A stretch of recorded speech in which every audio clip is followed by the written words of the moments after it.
an architecture media podcast supported by the Australian Institute of Architects, produced on Boonwurrung country.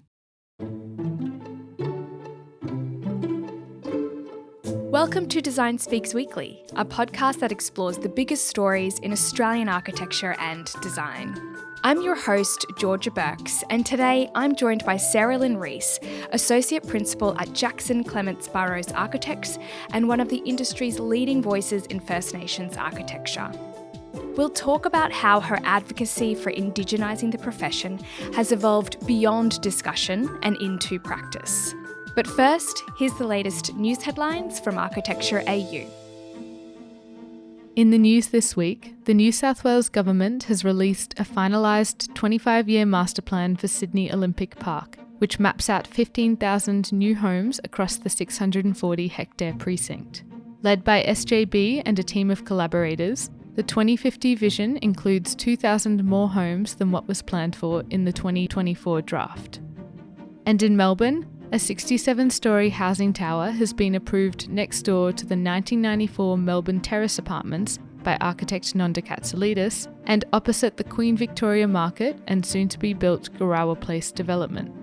Designed by Cox Architecture, the project will replace an existing multi-storey car park and education facility with more than 1,500 dwellings, including 900 purpose-built student apartments. Those are the headlines for this week. For the full stories and more news, visit architectureau.com. I'm Lucia Amies. It's Tuesday, April 7.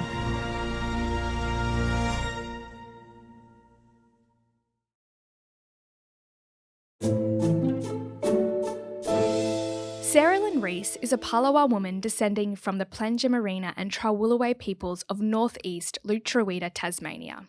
In addition to her role as Associate Principal at National Architecture Studio Jackson Clements Burrows, Sarah is an academic and writer. Over the course of her career, Sarah has been a prominent advocate for Indigenising the built environment, leading systemic reform in many ways, most notably by updating the National Standard of Competency for architects to require practitioners to demonstrate a level of understanding of culture, country, and Indigenous engagement processes. In today's episode, Sarah speaks on how her activism and support for Indigenous agency and leadership in architecture is being realised in project conception, procurement, and delivery. Hello, Sarah, and welcome to the podcast. Hi, Georgia. Thanks for having me. Sarah, you've been working at Jackson Clements Burrows Architects since 2017 and have played a key role in Indigenising the studio's policies and projects. Parallel to your work in practice, you've been generous in sharing your knowledge and have actioned systemic change to indigenize the architectural industry. This is certainly still ongoing for you, but you are now focused on designing and delivering projects. How has what you've been advocating for taken shape in the projects you've been working on at Jackson Clements Burrows? That's a really interesting question. I think it's a little bit chicken and egg, in the sense that I've worked on projects that weren't necessarily Indigenous projects and then have done a lot of systemic change, and through that process have then started to work on Indigenous projects over the last 10 years and have really understood how the system works. And I'm sure I still have a lot more to learn in terms of how all the systems and politics at play work in the architectural industry. But understanding that I think all the decisions are governed by documents and everything is governed by a system. And so if you actually want to create change, goodwill is fine, but if it's not written down somewhere, it's not going to happen. So design is as much about being creative and pushing the boundaries about what Indigenous architecture could be. It's as much about procurement and transferring wealth to Indigenous businesses, but it's also about reviewing contracts and understanding what the commitment is, both from our side, from the unit, well, from a client side, and from a contractor side in particular, because there's always these wobbly moments across projects where things could fall over. And for me at the moment, I'm really interested in delivering the projects that we have started that really are focusing on pushing the boundaries of Indigenising architecture and implementing and really testing the theories and knowledges of systemic change and where those gaps are still. I think you have to go through the process to understand how the business of architecture works, to understand where things could fall apart. but there's always more little moments where things could fall apart. So you're finding a lot of what you're advocating for or have advocated for is coming through in those written documents, like briefs, like right at the start of those projects. Is that what you're saying? Yeah, certainly there's a lot more projects coming through now that have a commitment or a requirement for building designers, architects to engage with traditional custodians or to respond to a brief in some way. However, also there's equally a large number that come through that say that, but then don't have the backing or the funding, or it's not part of the business case, or it's not part of how the program has actually been designed by the project manager or the client. So there are projects certainly that are doing a lot more than others, and I tend to find that those are the ones that have Indigenous end users or Indigenous clients. I think you're starting from a different baseline in terms of understanding what it means to engage and therefore what it takes. And then there's also this interesting moment when you work on those sorts of projects where there's a level of trust that's built, and then, your clients invariably turn around and go, just like get on with it and design it and then bring us the ideas. And that's a lovely moment too, in terms of when you know that foundation is right. And I guess the challenge is that a lot of projects don't have that right foundation, and shifting the dial on those projects is a lot harder, even if the intention of the client is good. They don't know what they're getting themselves in for necessarily. And it requires everybody on the project team to really commit. And as soon as you have one person who doesn't understand or doesn't see the value in it, that's when things fall over, especially if they're in a key decision-making position. From your experience and sort of what you've been talking about, is there a procurement method that you think is best suited to Indigenous design leadership and deep engagement? That is a complex question depending on the typology of work and the particular type of architecture. I think that any type of procurement, well, there's different types of procurement, right? There's a whole program of procurement for a building from start to finish, and then there's procurement of suppliers and subcontractors and all those sorts of things. So if we take the question to be about projects in general and procurement, there are a number of opportunities and challenges for every different type of procurement. Obviously, a direct appointment is the best outcome for an architect, because typically you then have a previous relationship with that client and you can start the ball rolling.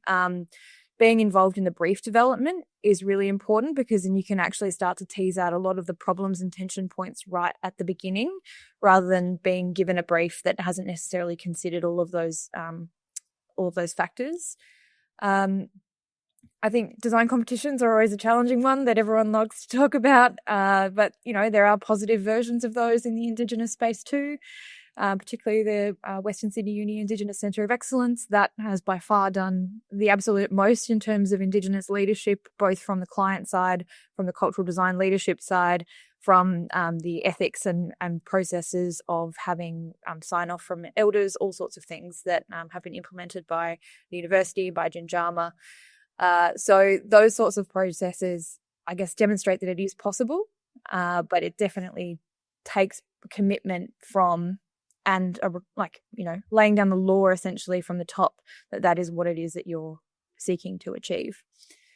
When it comes to procurement from a transfer of wealth to Indigenous businesses point of view, as in who's going to actually construct the building, who are the suppliers and subbies and everyone that's going to be involved, there's sort of two schools of thought in architecture. I definitely sit on one camp, which is, at the very beginning of the project, you understand where the project is, you understand who the Indigenous suppliers are before you've even necessarily designed anything.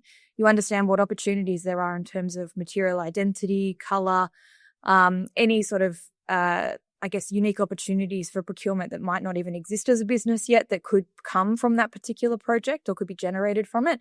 And you design those elements in, much like a contemporary version of the theory of vernacular architecture. You use what you have around you in order to develop the architecture of that place, versus the other end of the spectrum, which is, you design a building and then you make materials work with it. So there's two ways of thinking about it. And I think if we're particularly serious about creating opportunities for Indigenous businesses, then we need to make sure we're aware of who and what we could possibly specify from the very beginning and make those opportunities exist. When it comes to procurement from a contractor point of view, sorry, very long answer, But if you're thinking about it from a builder coming on board to actually then construct the building, there's various different, I guess, power imbalances that starts to happen at that point in time, where being able to maintain the integrity of the engagement process and the Indigenous design outcomes that have occurred through that process become challenged or become really great opportunities. So a typical contract where the superintendent allows the architecture practice to maintain the quality and advocate for the client in terms of what it is that needs to be constructed, versus the other end where, you might have, you might be novated to a builder and you lose all control, and all of a sudden you are the consultant of the builder. And that is when the contracts become really important, and the reviewing of those contracts become incredibly important, like ensuring that there are specific requirements within the principal project requirements, the PPRs, to make sure that the builder is accountable to those items and the integrity of the project. It's a challenge because everybody, every stage of a project is crushed for time. Everybody at every stage of a project is operating in an uncertain world in terms of the financial viability of projects. All the projects that we're working on now had business cases done either during or just before COVID. So they weren't necessarily fit for purpose for a time now where cost escalations have gone up so much. So everyone is under the pump to try and deliver something and to find those opportunities for value management through the process of construction or finalising the design.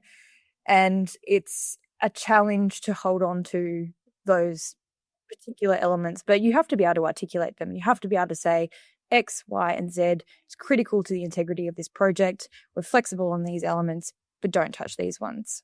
And that's the only way you get through it.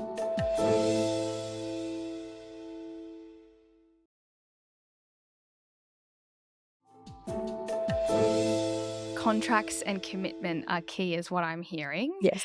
And obviously it's, as you've said, it's a very complex space to be sort of working in. And to add to that, I guess there's also the complexity of intellectual property, which I think a lot of architects, particularly non-Indigenous, might be unaware of or unsure of. In your projects, how do you work with and respect Indigenous cultural and intellectual property? It is a challenging one because it's not necessarily law. So when it comes into play, and I am seeing this more and more, particularly with Indigenous clients and universities, is that Indigenous intellectual property, ICIP, Indigenous cultural intellectual property, will be included as a clause in the contract. So that then makes it part of the agreement, which is great. How that actually plays out is not necessarily transparent and often quite challenging. I think there are certain practitioners that are quite good at advocating for good ICIP outcomes, but it is a struggle. We have clauses in contracts from clients that we've worked on, but the actual mechanisms and the protocols and the documentation of that isn't then followed on necessarily from what the agreement is in the contract. So I think if I can probably word this a little bit better, there's a lot of development and change where ICIP is often now in contracts that we're on projects that we're working on, but there's not necessarily the processes that are existing behind it to support it coming to life. I mean, us personally, we will always make sure that if any knowledge is shared, that we have permission to share it, that if anything is communicated to us, there's a couple of projects we've got that are based on, so there are some cultural stories that are critical to the design narrative that's come out of those particular projects. But when we asked about protocols around ICIP at the very beginning of the project, it was made clear to us by the elders that they're not our stories to tell. So when we talk about the architecture, we can mention that there's a cultural story that grounds it, but it's not our business to be telling that story. And I think quite often architects like to talk about the narrative and tell those stories, and that's might be a challenge for some, but it's not our story, it's not our right. So those sorts of things I think you can do as part of your own practice. But how it plays out from a legal standpoint is, I don't think it's quite there yet. Yeah, that makes sense. And I can understand why it would be challenging even to explain that to a client as well. Sarah, in the built environment, architects and designers are advocating for myriad issues such as sustainability, cultural diversity, and gender equality. And this work is redefining and rethinking the systems and practices of architecture. I think you may have touched on this earlier. What advice would you give to all practitioners who are keen to put their advocacy, no matter what issue they're advocating for, into action via their work?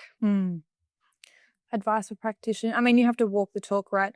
I think there was something that Naomi Stead once said, that public places or places in general should be designed by the diversity of people that are going to use them. We were talking about public projects, and that statement really stuck with me because quite often they're not.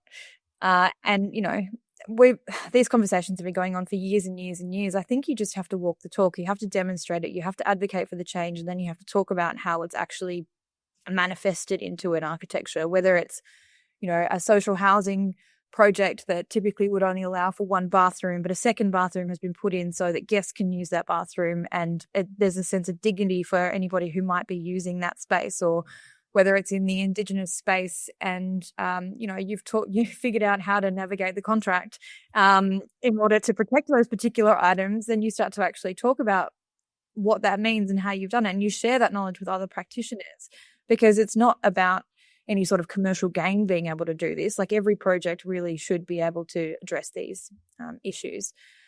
I think that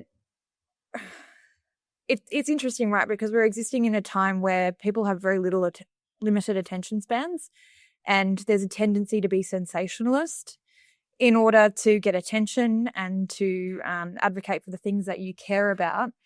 And I think that doesn't serve very well. I mean, I think you'll get the attention in the moment, but it's easier to dismiss. So I think operating with integrity and being able to prove the thing that you're talking about is actually quite critical. It's probably a bit abstract, but I think it's relevant though, because I mean, we see a lot of that across social media, and we're living in a really fast-paced world. So creating then something tangible that shows change or has shaken up the system proves that it can be done, doesn't it? Yeah, and then being able to share how it was done, so it doesn't become about your own commercial gain. I think that's the thing that often happens, where somebody figures something out and it becomes a commercial secret. And it's like, if you want this to be widespread change, you actually have to talk about how you did it. Which is why I think what you're doing and what your message is, Sarah, is so fantastic, because the industry is really kind of going through this shift now in terms of indigenising the built environment. And I think the trajectory is looking bright. Long way to go, but we've come a long way, haven't we? Look, Sarah, to finish our episode, what's something you've changed your mind about? That is a very difficult question. I think there is an idealized version of the world where you're advocating for systemic change, and you want all of the systems that you operate within to shift the dial, and so that you're walking into a space as an Indigenous person in architecture, and you know that you can live your values, and you can know that you can live the protocols of what designing with country really means.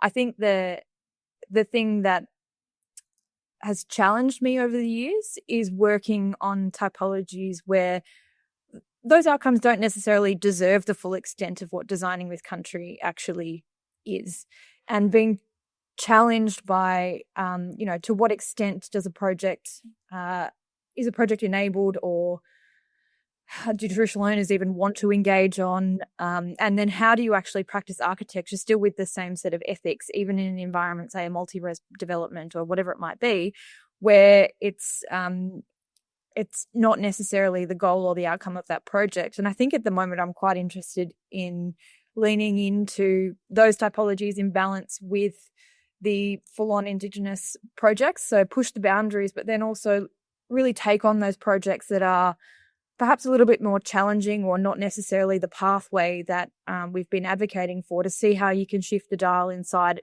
when you're inside one of those particular projects. So I think, and, if we were having these conversations about, let's say, the portrait building. This is the William Barak building by ARM. Yeah, in Melbourne, and many years ago when that project eventuated, and all of the public discourse that happened around that particular project. And if I think about that now, having worked on Indigenous projects myself and worked on multi-res projects myself, yeah, the fact that was even a design idea that even came to mind, that even went through an engagement process in the time that it was built, is phenomenal. And From my understanding, the process of engagement that happened to bring that project to life did occur in a way that had integrity. And, whether or not you consider it to be facadism, all these sorts of things, whether you consider it to be really significant because it's on the axis with the shrine and the face looks over the city, I think there's nuance, and I think I've learnt nuance. And it's not necessarily changed my mind, it's just made me less black and white. I love that, Sarah. It's a really good answer. Well, thank you so much for being on the podcast with me today. It's been a pleasure chatting with you, as always. Thanks, Georgia. Thanks for listening to this week's episode, which is supported by the Australian Institute of Architects. If you're enjoying this podcast, be sure to subscribe, share, or leave a rating. I'm Georgia Burks, and this has been Design Speaks Weekly.